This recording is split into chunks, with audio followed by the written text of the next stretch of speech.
Follow along, Catholic Pilgrims, as we follow French doctor of the Church, St. Francis de Sales, through his book, Introduction to the Devout Life. Tune in as we read through this practical guide for living out the Catholic faith well. Welcome, Catholic Pilgrims, to another day of talking about friendship. Today's topic is an interesting one, but I'm glad St. Francis is discussing it. It's about flirtations. The other night, my family was watching the more recent Jumanji movie, the one starring Dwayne Johnson, aka The Rock, Kevin Hart, and Jack Black. In the movie, 5 high schoolers get sucked into the video game version of Jumanji. And when they end up in the video game, they are all completely different people than who they are in real life. In real life, Dwayne Johnson's character is this super skinny germaphobe who is very introverted. In the game, he's this, big muscled up guy, just like how Dwayne Johnson looks. In real life, Jack Black's character is this self-absorbed high school beauty who is addicted to her phone. They all have their personalities. It's just their external bodies are completely different from what they really are.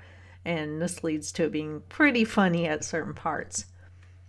Anyway, at one point in the video game, the 5 players have to make it past some bad guys. And they come up with this plan to have the only girl, physically visible girl in the group, go and flirt with the bad guys so as to distract them. In real life, this girl is very shy and very awkward. She's never had a date, and so she's never flirted. Jack Black's character, who inside is a girl, gives her a lesson in flirting, and it's hilarious because all you see is a short, overweight man trying to teach this girl how to flip her hair and bat her eyes and walk in a super attractive way. Anyway, it doesn't go well, but it's pretty funny. There is power in flirtation, and so we must be careful with it. That's what St. Francis is going to talk to us about today. So grab your books and open to chapter 18 of the 3rd part. Chapter 18, Flirtations. When these foolish friendships exist between persons of different sex without intention of marriage, they are called flirtations. For being mere abortions, or rather shadows of friendship, by reason of their excessive vanity and imperfection, we can call them neither love nor friendship. But by their means the hearts of many are taken captive, and entwined with one another in vain and foolish affection, having no root but the frivolous intercourse and despicable attractions of which I spoke before. And although these foolish love passages usually end in carnal pleasures and vile lusts, such is not the original intention of those who practice them, else they would no longer be flirtations, but manifest impurities. Often years may elapse before those who are attached by this folly commit anything contrary to actual chastity, only steeping their hearts in wishes, desires, sighs, coquetries, and other similar follies and vanities, and this upon various pretexts. There are some who have no other aim than the indulgence of their hearts in inspiring and being inspired with love, therein following their amorous inclinations, and considering nothing in the choice of their loves but their taste and natural instinct. So that on meeting an attractive object, they do not examine into its inward life or deportment, but begin a train of follies, entangling themselves in a net, whence afterwards it will be hard to escape. Others let themselves be led by vanity, esteeming it a glorious thing to take captive and bind hearts in the bonds of love. And these make their choice through vainglory, preparing their snares and laying their nets in spacious, exalted, rare, and illustrious quarters. Others are led by their amorous inclinations and vanity at once, for although their hearts be naturally inclined to love, they still seek to turn it to the advantage of their vainglory. All such friendships are bad, foolish, and vain, tending to sin.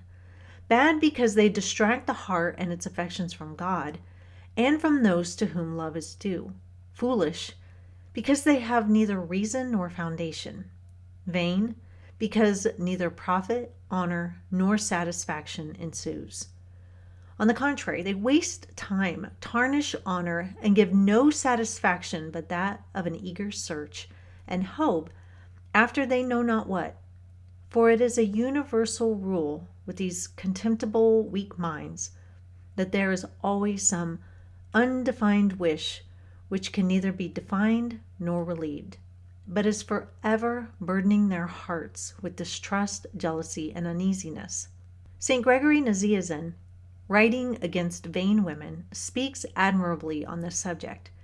He addresses women, but his words apply equally to men. Quote, "The natural beauty suffices thy husband, but if it is bestowed on several men, as a net spread out to catch many birds, what will become of it? Thou wilt be pleased with him who is pleased with thy beauty. Thou wilt return glance for glance, look for look. Then will ensue smiles and light words of love, stealthily indulged at first, but soon you will grow bolder and go on to open liberties. Beware, O my tongue, of saying what will follow. This much, however, I will say. Whatever young men or women do amid these vain indulgences will be dangerous. The chain of trifles holds together, one link involving another as iron is drawn by the magnet, leading many after it." Unquote. Oh, how wisely does this great bishop speak. What are you trying to do? To inspire love? Well, but it is impossible to impart without likewise receiving it. The player is trapped in his own game. The herb aproxis kindles into flame as soon as it approaches fire, and it is the same with our hearts. As soon as they behold a soul inflamed with love for them, they burn for it. I will go some way, you say, but not far. Alas, you deceive yourself. This love fire is more active and penetrating than you think. For you imagine that you receive but a spark, and you will be amazed to find that in a moment it has seized your heart, reduced your resolutions to ashes, and your reputation to smoke. The wise man asks, "Who will pity the charmer who is bitten by a serpent?" I say with him, "Foolish man, do not pretend to charm love as you will. You would play with it, but it will sting and bite you cruelly, and everyone will mock you who sought to charm it, and with false courage attempted to take a viper into your breast, and so have spoiled and lost both your honor and your soul." Oh, how great an error to stake the treasure of your soul on so frivolous a game. Truly, God asks man only for his soul only for the will only for love. Alas, we have not nearly as much love at command as we require. I mean that we need infinitely more to love God worthily, and yet, wretched as we are, we squander it on vain frivolities as though we had enough and to spare. Surely that great God who demands our entire love and gratitude for our creation, preservation, and redemption will demand a strict account of all these idle amusements. If we have to give a rigid account of every idle word, how will it be with our foolish, hurtful friendships? The walnut tree injures the vine and the soil where it grows, as owing to its great size, it absorbs the nourishment of the earth, which thus becomes insufficient for the support of the other plants. Its thick foliage overshadows them entirely, while persons who pass by, being attracted by the fruit, tread and crush the ground around it. Thus, foolish flirtations have a similar evil effect on the soul. They occupy and absorb it so that it can perform no good work, and the leaves, that is, idle amusements, conversations, and triflings, engross all its leisure. And finally, they invite many temptations, distractions, suspicions, and other evil consequences, trampling down and spoiling the heart. In short, these flirtations not only banish heavenly love, but even the fear of God. They enervate the mind, tarnish the reputation, and though apparently the evil is but trifling, it is a very plague spot in the heart. When it came time to talk to my daughters about dating, I always told them, women have a lot of power when we flirt. Many women use flirting as a way to get what they want from a man, even if it's a man that they aren't interested in. A lot of times they also like the attention they get from it. So it's important to always be friendly to people, but not flirty. When you meet a man you like and have interest in him, you will need to show him more that you are interested in being more than just friends. But you need to keep yourself modest and dignified. Two things can happen when we flirt with people that we don't intend to seriously date or marry, whether you are a guy or a girl.